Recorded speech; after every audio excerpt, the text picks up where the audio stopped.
Now, some will say, well, can't you feel that on exam? No. There's certain signs that you may feel on exam that might give you an idea that the patient may have that.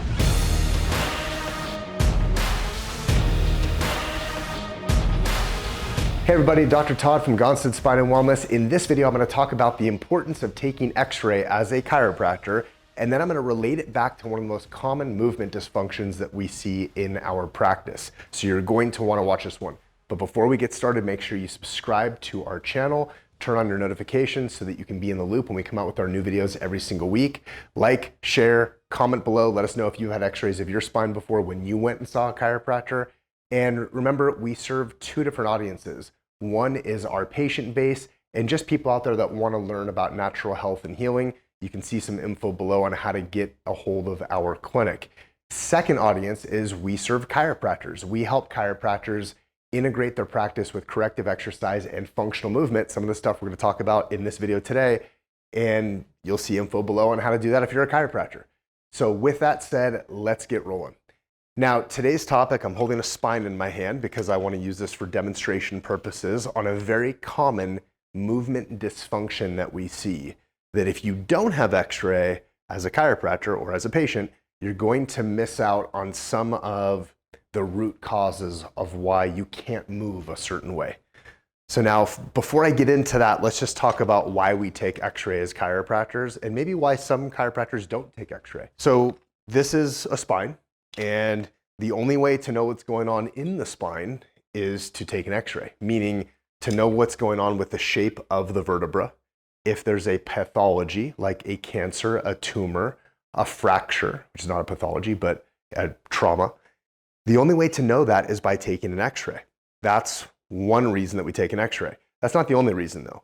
In our clinic, we happen to do two very X-ray heavy techniques. One is called Gonstead, which is how we measure and analyze exactly what segment in the spine is misaligned or subluxated so that we can then go in by hand and specifically and accurately put a correction into that vertebra to improve movement characteristics of that bone. In some cases, to even change the alignment in a very minor extent. And that's something else to note, is that the adjustment typically does not make a big change to physical alignment of the spine. So despite what a lot of people think, it doesn't really do that. What makes the biggest change to alignment of the spine is doing things like postural corrective exercise and traction in combination with a specific adjustment to unlock the segment that may be restricted that would otherwise make those other things, the exercise and traction, not nearly as effective.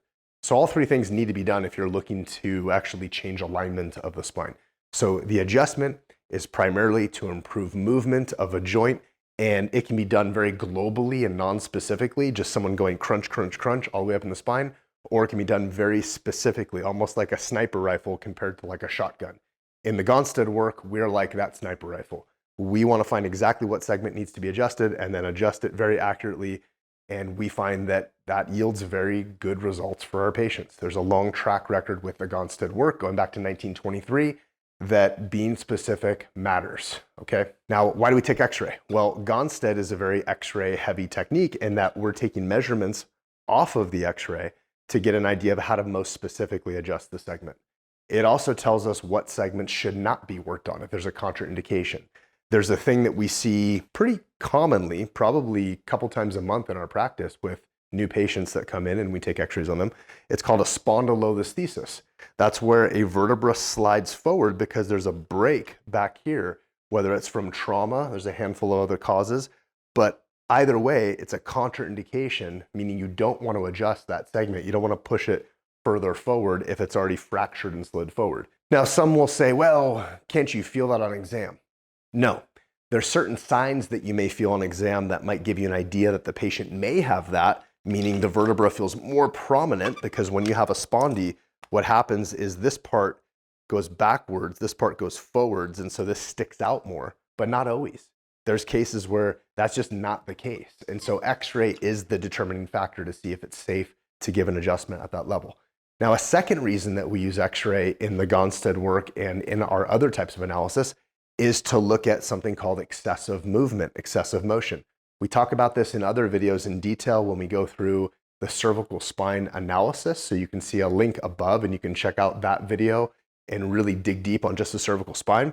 But just to give you a quick summary of it, when you have damage to the ligaments of a vertebra, so let's say a whiplash injury, those ligaments can stretch and tear and they can allow the bones to move too much when you bend the head down or when you bend the head backwards.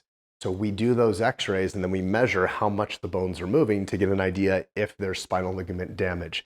That gives us a better direction as far as clinically how to take care of our patient so that we can help stabilize those areas as efficiently as possible. Now, the second technique that we do that's very x-ray heavy is chiropractic biophysics. Chiropractic biophysics in a nutshell is curve correction and posture correction. Why is that even needed? Well, first off, we have to acknowledge that there is a normal. Just like blood pressure, the normal blood pressure, the average blood pressure is 120/80. What does that mean? That means if a patient comes in and they're 125/82, is that a big deal? No, it's still within normal limits. It's within range. But if someone comes in and their blood pressure is 200/90, that's a problem. We now need to intervene as healthcare practitioners to get them down to a healthy level or they're going to have major issues, right? Similar thing exists with spinal alignment. On this view, so looking at someone from the back, the spine should be straight up and down. All right, if it's shifted off to the side, if there's a scoliosis, if there's what's called a postural distortion, where the spine shifts or bends, notice I'm shifting my head off to the side, kind of like that Egyptian dance, right? That will cause undue stress to regions of the spine, to segments of the spine, to the spinal cord, which lives inside this hole right here, which is called the spinal canal. Now the spinal cord is being tensioned and stretched. It's not good. So there's a normal. On the side view, there's also a normal. There should be a forward curve in the neck, a backward curve in the mid-back, and a forward curve in the low back. There's a certain amount of tilt that you should have in the pelvis. Not too much, not too little. There's certain anatomical, meaning bone shape, stuff that your mom and dad made your body based on the genes of your mom and dad, stuff that you cannot change. The anatomy, the shape, the morphology of your pelvis, for example, that actually dictates how things are going to balance out, and that will affect some of these normal healthy curves. So now looking at those variables, looking at curves, looking at anatomy, there's no way to do that without x-ray. It's impossible. There's so much information that we get off of x-ray, and that's the only way to be able to take care of our patients at such a high level. If our goal is to affect their structure and keep them stable and change how their spine ages, so essentially slow down the process in which the spine degenerates, then the only way to do that is to make sure that we have proper imaging, proper x-ray. Now, just another piece on that point right there, if your spine is in bad alignment, if there's abnormal loads to the spine, if you're shifted way off to the side, if you have a big posterior thoracic translation like this and the head's like this, there's abnormal mechanical stress to the vertebra, to the disc, to the spinal cord, to the nerve roots. Things are going to break down prematurely. This is shown in the peer-reviewed literature that this happens. And the most famous of this is a researcher named Cato that looked at community dwelling individuals, meaning individuals that lived in retirement communities. As they had more curve in their mid-back, called thoracic hyperkyphosis, it resulted in a reduced life expectancy, meaning they died prematurely. This is something that you'll see us talk about over and over again in these videos because it's a very profound piece of information that you need to be aware of. As you progress in age, you want your spinal health to be as optimal as possible. There's a saying, healthy spine, healthy life. It's very rare to have a broken down, degenerated spine and have optimal health. It just really is extremely rare. Now, the last thing that I opened with this, I said how I was going to relate back how x-ray and how findings on here can tie back to a very common functional movement. I'm going to demonstrate something and just explain, and this exists in many movements in the body, and that's why you can't just assess movement by looking at a movement assessment, which is a lot of times what like physical therapists may do or personal trainer may do. They're flying blind without x-ray. Not only do they not have the understanding, unfortunately, of what they're going to find on x-ray, but they don't have the x-ray to say, is there a structural component to this? Here's what this is. If someone has a thoracic hyperkyphosis, that means the mid-back is bent too much. Now, I don't have this on my model here, but I'll show something up on the screen. Your scapula, your shoulder blade fits onto the rib cage, right outside of the thoracic spine. The shape of the rib cage is dictated based on how much curve you have in your mid-back. If you have too much curve, the rib cage is gonna round harsher. Make sense? Now, the scapula has a surface on the underside, a nice concave surface that mates up to the rib cage and ideally should glide and slide over the ribs as you move your arm around. As you move your arm overhead, the motion doesn't just happen in the glenohumeral joint, the shoulder joint, but it happens in your scapula as well, the shoulder blade. So the shoulder blade has to move in different ways to allow you to move your arm in normal range of motion. So when someone has a problem with shoulder flexion, which is bringing straight overhead, which I do have limited shoulder flexion, not because of my thoracic mobility issue or my spine issue, but some issues in the shoulder itself. This is my dysfunctional movement that I'm constantly working on and I've improved. But if someone has a problem with shoulder flexion, they can't get vertical, the first thing that we look at structurally is, do they have a thoracic hyperkyphosis? Because if they do, in a lot of cases, someone will have restriction in thoracic mobility, meaning they cannot move their mid-back very effectively. They cannot rotate through their thoracic spine, and they cannot extend or get upright. They're rounded, they're stiff, they're rigid. So how far can they bring their arm up?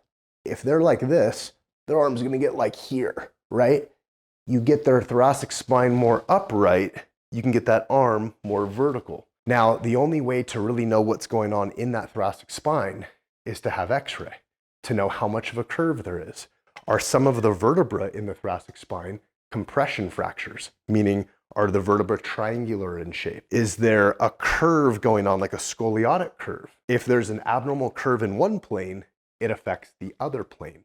These are variables that we need to understand as a spine movement, overall health practitioner, chiropractor, to fix not just movement patterns, but posture and segmental integrity. So hopefully that brief explanation, I know I went through a lot of complex words and I went pretty quick, but hopefully that brief explanation explains in this one instance how the thoracic curve, so how spinal posture, how X-ray analysis affects a common movement like shoulder flexion. So comment below, let us know if you have any questions, if you want me to elaborate on that anymore, what else you want to see. Again, Dr. Todd from Gonstead Spine and Wellness. When it comes to the health of you and your family, results matter most, and make sure you find a chiropractor that knows how to take X-ray, knows how to analyze the X-ray for you, because that matters a whole lot as well.